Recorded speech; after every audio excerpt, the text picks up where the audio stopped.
Chapter 1, Chemical Reaction and Equations. What is a chemical reaction? A process in which new substances are formed with new properties. No new elements are formed. याद रखना, कोई नया element नहीं बनता है, only rearrange हो जाता है. रीअरेंज होता मतलब कार्बन हाइड्रोजन के साथ में अटैच था, अब ऑक्सीजन के साथ में अटैच हो गया, रीअरेंज हो गया. हाइड्रोजन पहले कार्बन के साथ में अटैच था, अब वो ऑक्सीजन के साथ में अटैच हो गया. It is just rearrangement, no new elements are there. तो ये डेफिनेशन आपका किसका रिएक्शन का हो गया? केमिकल रिएक्शन का डेफिनेशन हो गया. किसके अकॉर्डिंग होता है?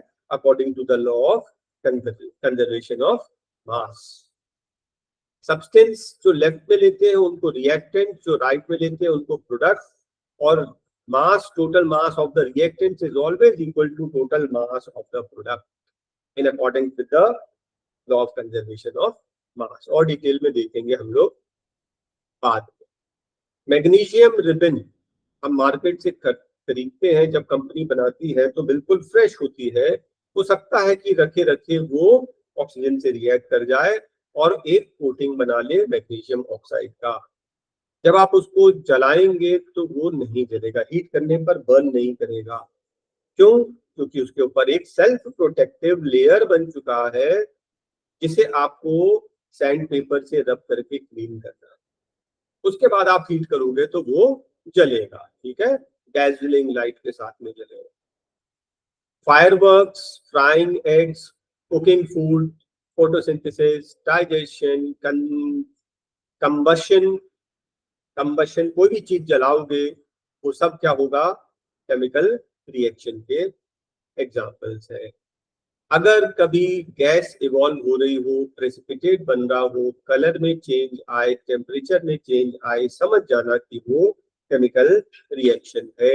एग्जांपल, अगर आपने सल्फ्यूरिक एसिड में जिंक के ग्रेन्यूल्स डालेंगे तो आप देखेंगे कि गैस निकलेगी. कौन सी? हाइड्रोजन गैस एस्केप हो रही है. It is a chemical reaction. जैसे ही आपने एक केमिकल डाला वो जेली जैसा फॉर्मेशन हो गया, that means it is a chemical reaction. Precipitate बोलते हैं. आपने क्या किया? आपने कॉपर सल्फेट में जिंक डाला, आपने देखा उसका पिकॉक ब्लू कलर चेंज होके धीरे धीरे ट्रांसपेरेंट कलर हो गया. आपने कॉपर सल्फेट में आयरन डाला, देखा धीरे धीरे लाइट ग्रीन कलर हो गया. Colour change means chemical change. Heat evolve हो रही है, कंबशन हो रहा है, केमिकल चेंज. ठीक है, कोई भी चीज, जैसे अपन ने कैल्शियम ऑक्साइड को अपन ने पानी में डाला तो वो बॉइल होने लगता है, स्टीम जनरेट हो जाती है ना. This is also a chemical reaction. Chemical reactions में सिंबल्स और फॉर्मूले आपको सारे लर्न करने हैं, है ना.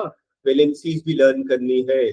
और इक्वेशन बनाने के बाद देखिए दो चीज होती है. एक होता है स्केलेटन, क्या रिएक्ट होगा और क्या बनेगा ये आपको मालूम होना चाहिए.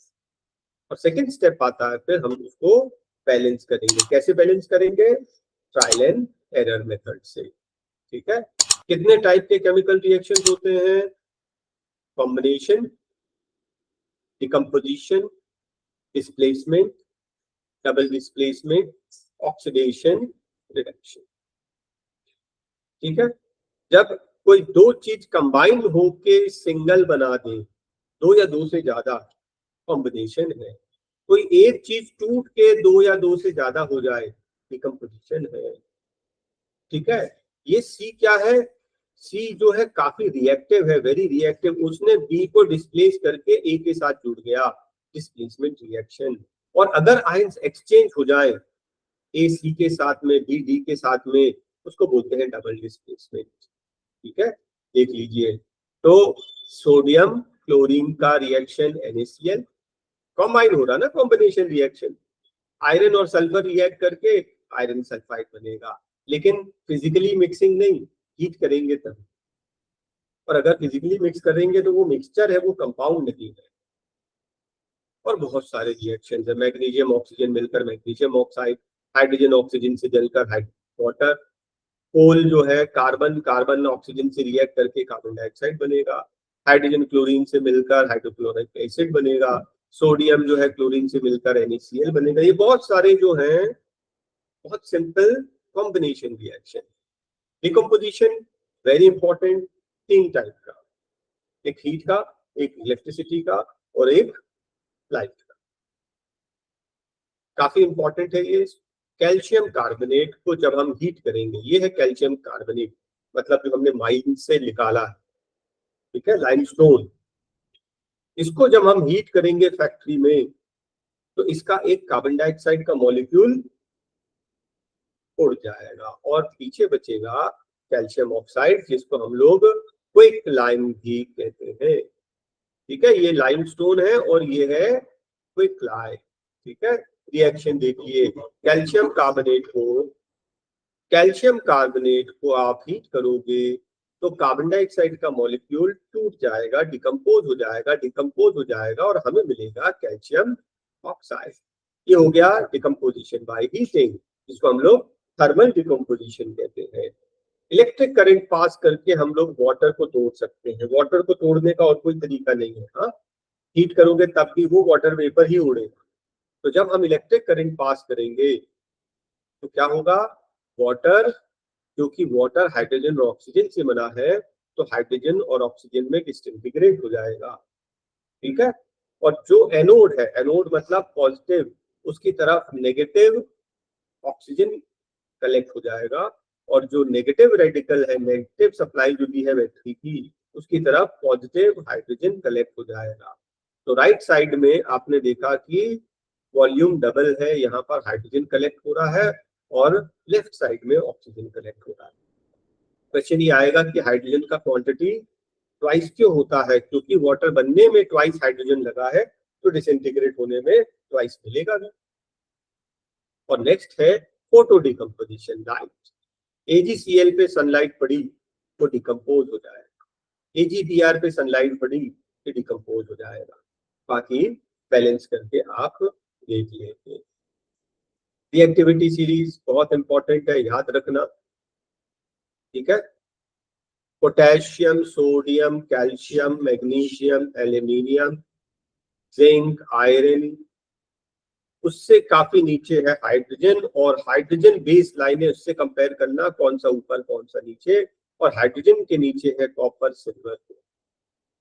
कॉपर कभी हाइड्रोजन को डिस्प्लेस नहीं कर सकता क्योंकि उससे वीक है।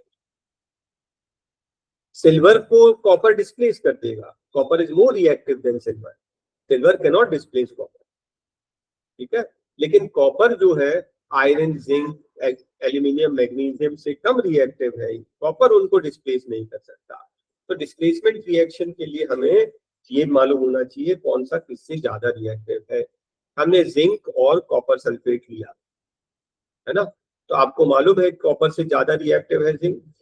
जिंक कॉपर को डिस्प्लेस कर देगा, हटा देगा, डिस्प्लेस मतलब हटा देना, और जिंक सल्फेट बन जाएगा, कॉपर जो है डिस्प्लेस हो गया। ठीक है, इसी तरीके से अब ये जो कॉपर सल्फेट है पीकॉक ब्लू कलर होता है, धीरे धीरे धीरे आप देखोगे कलर फेड हो गया और कलरलेस टाइप का बन गया, व्हाइट या कलरलेस बन गया, ये जिंक सल्फेट है। मैग्नीशियम डालेंगे तो मैग्नीशियम कॉपर को डिस्प्लेस करके मैग्नीशियम सल्फेट बना देगा, ये भी लाइट कलर, कलरलेस या व्हाइट कलर का लिक्विड रहता है। लेकिन आयरन, आयरन जब डिस्प्लेस करता है तो लाइट ग्रीन कलर का बनता है। तो पीकॉक ब्लू कलर जो सल्फेट का, कॉपर सल्फेट का, धीरे धीरे करके फेड होने लगेगा और पीकॉक ब्लू कलर फेड होके ग्रीन बन जाएगा। देखिए, कॉपर सल्फेट में आयरन डाला तो वो धीरे धीरे करके फेरिस सल्फेट बन गया, light green in colour. Displacement reactions, double displacement is exchange of ions. Exam में आता है, बहुत इंपॉर्टेंट, ध्यान रखना। कम से कम 2 रिएक्शन हम लोग लर्न कर लें। Silver nitrate, sodium chloride, ions exchange हो जाएंगे तो सिल्वर क्लोराइड बन जाएगा, sodium nitrate. Barium chloride, sodium sulphate exchange हो जाएगा, बेरियम सल्फेट बन जाएगा, सोडियम क्लोराइड बन जाएगा। Oxidation reduction,